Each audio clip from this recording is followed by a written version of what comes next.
जय जय शंकर हर हर शंकर जय जय शंकर हर हर शंकर जय जय शंकर हर हर शंकर जय जय शंकर.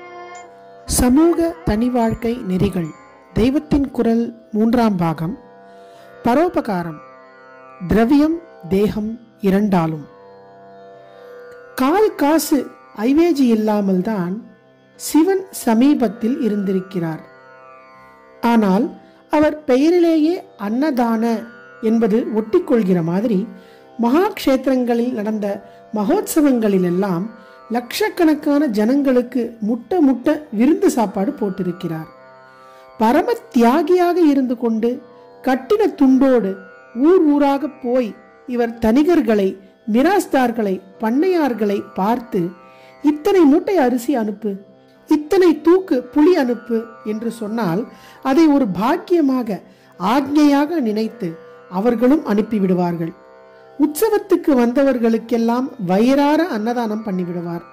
ஆனால் அவர் தாம் மாத்திரம் இந்த விருந்து சாப்பாடை தொடவே மாட்டார். ஏதோ கொஞ்சம் பழையதைத்தான் 4 வாய் உருட்டி போட்டுக் கொள்வார். அதனால்தான் அவர் சாமான்களை கொடுத்த தனிகர்களுக்கு பவ்யப்படாமல் இருக்க முடிந்தது. அவர்கள் இவரிடம் கை கட்டி கொண்டு நின்றார்கள். பரோபகாரம் என்று வரும்போது பணத்தை காட்டி ஒரு சுப்பீரியாரிட்டி ஏற்படுத்தி கொள்ளாமல் பார்த்து கொள்ள வேண்டியது ரொம்பவும் அவசியம் என்பதற்காக சொன்னேன். பணக்காரர்கள் பரம தியாகிகளாக, ட்ரஸ்டீஸ், தர்மகர்த்தாக்கள் மாதிரி தங்கள் பணத்தை சமூக காரியங்களுக்காகத்தான் பிரயோஜனப்படுத்த வேண்டும் என்பதே நம் தர்மம். மனு, திருவள்ளுவர் நாளிலிருந்து காந்தி வரை இப்படித்தான் சொல்லி வந்திருக்கிறார்கள். இது வாஸ்தவத்தில் நடந்தால் கம்யூனிசம், ரெவல்யூஷன் எதுவுமே இல்லாமல் லோகமெல்லாம் சந்தோஷமாக, சாந்தமாக இருக்கும். இதெல்லாம் எனக்கு தெரியாமல் போகவில்லை.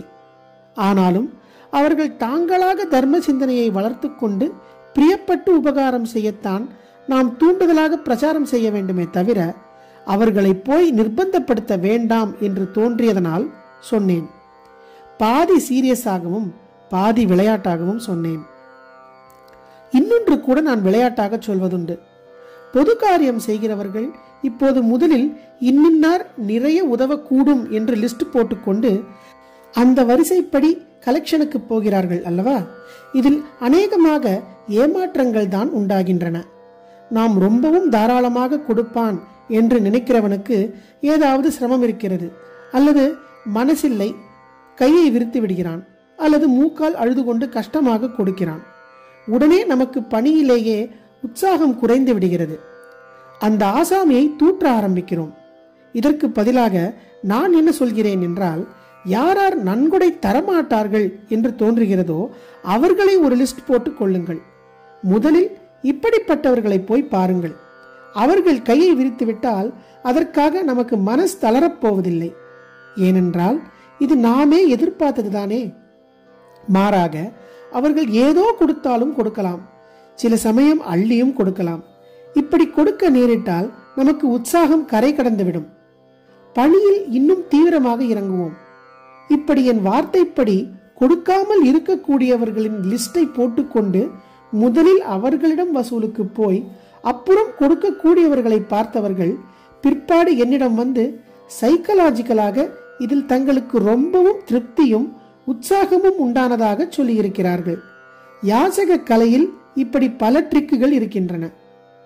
நான் சொல்ல வந்தது என்னவென்றால், ஏழையோ பாழையோ சமூகத்தில் உள்ள அத்தனை பேரும் ஒரு காலனா அரையனாவது போட்டு எல்லோருமாக சேர்ந்தே பொது காரியங்களுக்கான செலவுகளை ஏற்க வேண்டும். பணக்காரன் பணம் மட்டும் கொடுத்துவிட்டு சரீரத்தால் உழைக்காமல் இருந்தான் என்று இருக்கக்கூடாது. ஏழை சரீரத்தால் மட்டும் உழைத்துவிட்டு பணம் கொடுக்காமல் இருந்தான் என்றும் இருக்கக்கூடாது. பணக்காரன் ரூபாய் தருவதும் ஏழை சரீர கைங்கரியம் செய்வதும் பெரிய தியாகம் இல்லை.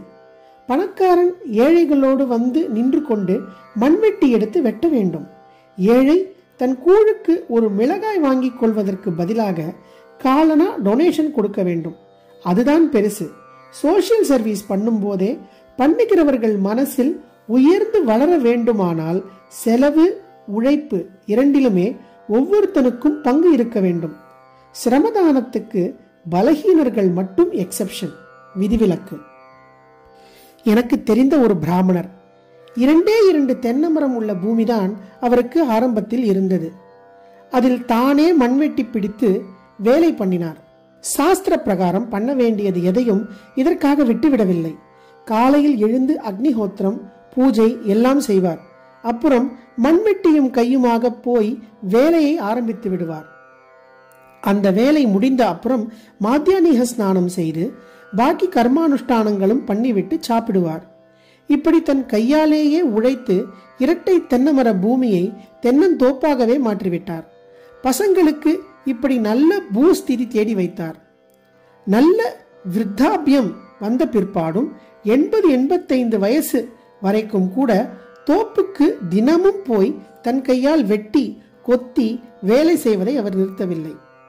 இப்போது திரவிய சௌகரியம் ஏற்பட்டு இவர் உழைத்துத்தான் ஆக வேண்டும் என்று இல்லாவிட்டாலும் கூட இந்த காரியம்தானே நமக்கு இத்தனை அபிவிருத்தியை தந்தது, இதை விடப்படாது என்று சரீர உழைப்பில் பக்தி விசுவாசம் வைத்து சாகிரவரை பண்ணி வந்தார். அவர் சொந்த நிலத்தில் வேலை செய்து அடைந்த சந்தோஷத்தை விட ஜாஸ்தியாகவே பொது துண்டுகளில் சரீரத்தை சிரமப்படுத்தி வேலை பண்ணுவதில் நிறைவு கிடைக்கும். பண்ணி பார்த்தால் தெரியும்.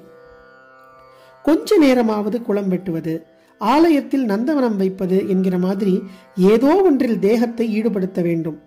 கொஞ்சம் காசாவது இம்மாதிரி காரியங்களுக்கு செலவழிக்க வேண்டும். ஏழை வித்தியார்த்திக்கு ஒரு பலப்பம் வாங்கி கொடுக்கலாம். 4 பிச்சைக்காரர்களுக்கு கூழ் வார்க்கலாம். மோர் தண்ணியாவது நம் செலவில் கொடுக்கலாம். எந்த ஆபீஸ் ஆனாலும் ஃபேக்டரி ஆனாலும் வாரத்தில் ஒரு நாள் லீவ் இருக்கிறதல்லவா? பள்ளிக்கூடம், கோர்ட் முதலியவற்றில் வாரத்துக்கு 2 நாள் லீவ் கூட இருக்கிறது.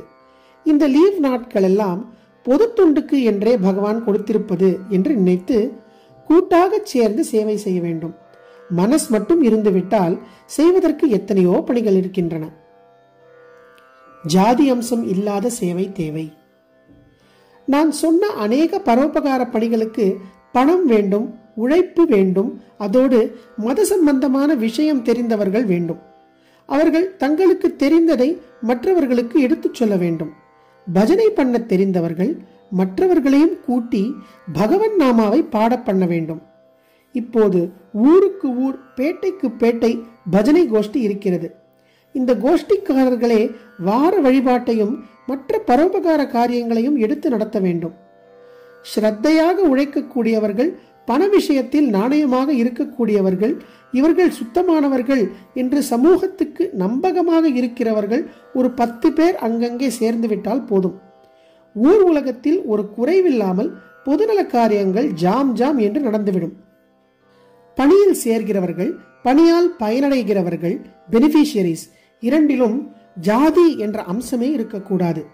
பணக்காரன், ஏழை, படித்தவன், படிக்காதவன் எல்லோரும் ஒன்று சேர்ந்து செய்கிற முறையில் இது ஒன்றிலாவது நேராகவோ மறைமுகமாகவோ கம்யூனல் ரெப்ரசன்டேஷன், ஜாதிவாரி பிரதிநிதித்துவம் இல்லாமல் காரியம் நடக்க வேண்டும்.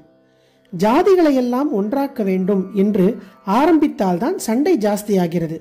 ஆரியன், திராவிடன் பேதம் இல்லை என்று சொல்லி சௌஜன்யத்தை உண்டாக்க வேண்டும் என்று நல்லெண்ணத்தோடு ஆரம்பித்தால் கூட உடனே இதற்கு ஹிஸ்டாரிக்கலாக, சரித்திரபூர்வமாக, எத்னலாஜிக்கலாக, இன இயல் ரீதியில் ஆக்ஷேபனைகள் வந்து ஒரே வாதச்சண்டையாகிறது.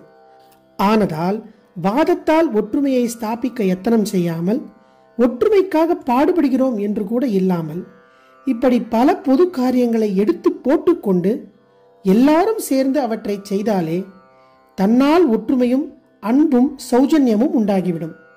ஜெய ஜெய சங்கர, ஹரஹர சங்கர, மகாபிரிவாச்சரணம். जय जय शंकर, हर हर शंकर. जय जय शंकर, हर हर शंकर. जय जय शंकर, हर हर शंकर.